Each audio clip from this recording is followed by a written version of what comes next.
Hey, welcome to the Painting with Commentary for the Nolzur's Marvelous Miniatures Male Human Cleric, episode 34 of Paint to Life. This one clocks in just under 12 minutes, so if you are painting this miniature and you might find something interesting along the way, I hope you do. So, I started this miniature out. This was one of the first tiny little miniatures that I've done in Nolzur's line. Some DRYAD bark for his boots. This cleric is going to be a cleric of Kelemvor, the god of death. So I already knew when I started painting it that it was going to have very gray and metallic. He's got a lot of armor. He's got some armor skirt. So this is going to be few paints. But I found when painting the small miniatures as opposed to the larger ones, it's very important that you thin your paints. So make sure when you put your paint a dollop on your wet palette that you make sure you include a little couple drops of water. And I know most of you do that already, and a lot of the good painting channels recommend it, but it's very important that it's thin because the details on this miniature are so tiny that if you put a big glob on, you're going to just clog them up and you won't see them. It'll dry like a crust and you will miss out some of the details. So we're moving on here to RUNEFANG steel, but I did just realize I missed a step there. I had administrative gray on his pant. And I said it was going to be gray. You can see his left knee is jutting out of his armor, and I wanted to make him just wearing like gray cloth. So it's gray cloth on the pant, administrative gray, and then this RUNEFANG steel for the rest of the armor. RUNEFANG steel on top, because we can always darken it with shades and washes later. It's just a nice bright steel that I figured a cleric would have. I'm not using it on his skirt. I'm just going to put it on his chest piece and the bottom part of his chest piece. When you're painting small miniatures, as I said, not only thin your paint and then also start from the bottom up. What I mean by that is like start closer to the center of the core of your model and then work your way out. So that way if you make any mistakes, you'll paint over them on subsequent applications. So even though this chest piece is kind of a main piece, it's also, look at that. I didn't actually even do what I said. I'm painting now underneath the chest piece. So you can see this SYCORAX bronze is going to be painted in between the areas that I just painted. Now I have to be more careful than I would have otherwise if I'd started with the bronze and then put the silver on next. That's probably why we're learning together. And truthfully, you know, when I paint these things, I'm kind of like you guys. I kind of just go with it. You know, I have some music on or a podcast, and I just go with what tickles my fancy. In this case, you know, you have this exposed armor down below, and I didn't want to do silver on silver on silver, so I went with the bronze. There's the SYCORAX bronze, and there's another one to detail it up. And I'm sure I'm clipping that RUNEFANG steel with my bronze, which I'll have to tidy up later. But normally, as I said, I should tell myself this, you would start as close to the core and center as possible and then work your way out. It also lets you get the deep little recesses and then pull away, and then they're gone, they're done. You don't have to thread the needle. So now I'm painting his face with a pallid witch flesh. Because this is a cleric of Kelemvor, I don't want him to have skin tone. He's a very pale character. So a pallid witch flesh for the skin tone is the paint that I use there. All the paints in this paint job are from the Citadel line. Okay, so next up we're using Iron Warriors on the shield. Now interesting, that shield has almost like a cross element on it raised in the middle. And Kelemvor's holy symbol is that of a skeletal hand holding up scales. So the cross almost reminds me of that symbol. So I'm going for a two-tone idea where I'm going to use a dark iron to help make it stand out from the rest of the armor of the cleric, and then I'll do that bronze again on top to represent the scale of his god. Again, a lot of detail on that shield, which you know, with thick paint would get lost, so I'm thinning that paint out quite a bit. Okay, ABADDON black for his hair. He's got black hair, so just a nice solid coat of black paint to get started. And then I'll come back over it with some lighter grays later to just kind of layer it, give it some differentiation.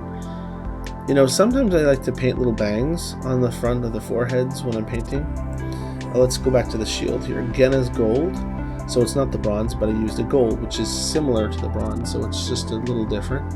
And that does look pretty close to the Kalimvor scale of the God of the Dead. So I'm quite happy with the way that this all turned out, although it is pretty monochromatic and it's not the most exciting paint job, but when you're painting small miniatures, they're not always going to be.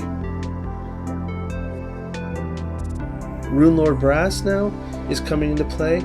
It's going to go on the SYCORAX bronze that I've already done. It's going to come down once I finish this gold, and it's just going to, any of the higher areas of the brass down on his skirt is going to get a little lick of this bronze. There it goes. It just, the higher areas, little dashes and dots. Ultimately, it's what it's going to have. XV88 for a belt. And he's got a mug on his waist, which is a really cool thing because, you know, people in medieval times would carry around their mugs with them. Now this is where it gets interesting, a little bit of modification. I took some resin skulls that I got from Green Stuff World, and I started gluing them on the model.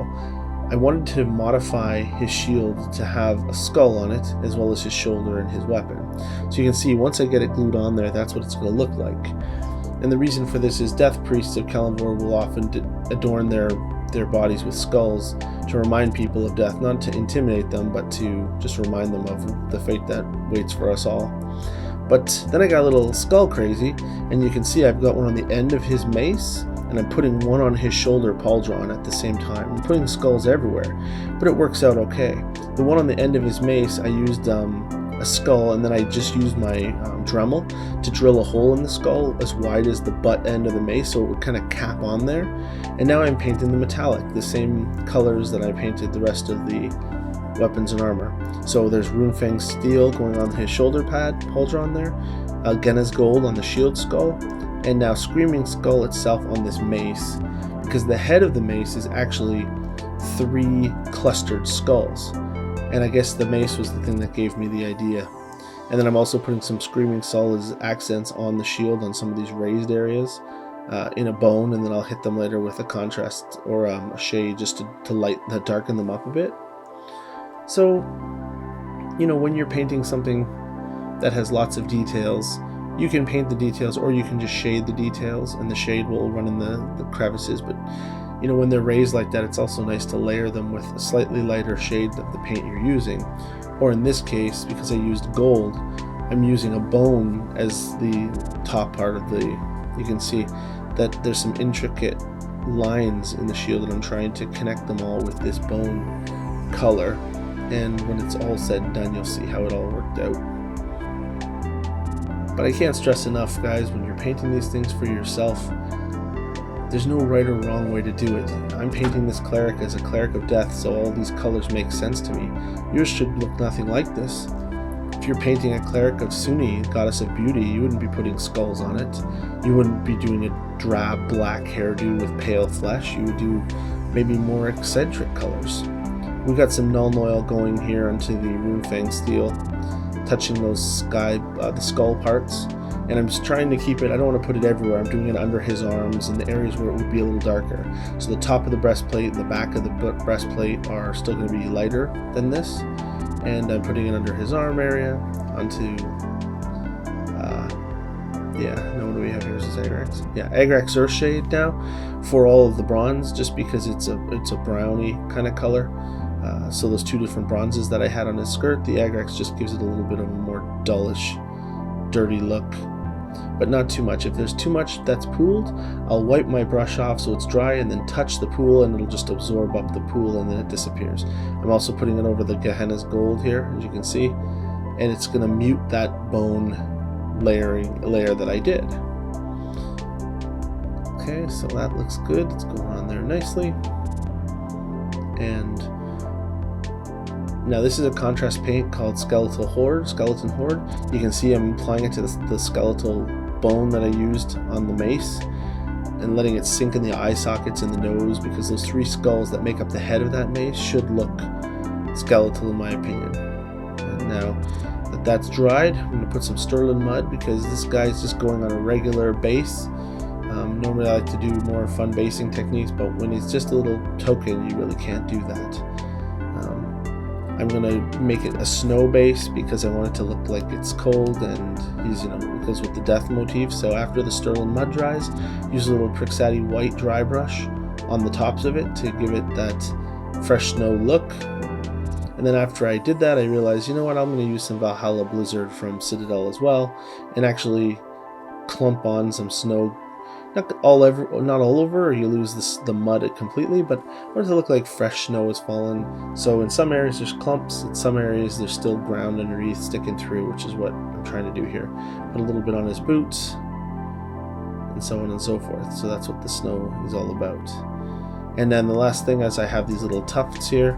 They're just like winter tufts. They look like wheat with snow or frost cap on them. They're very tough to see. It's a very small model, but here's the finished guy. There's the tuft.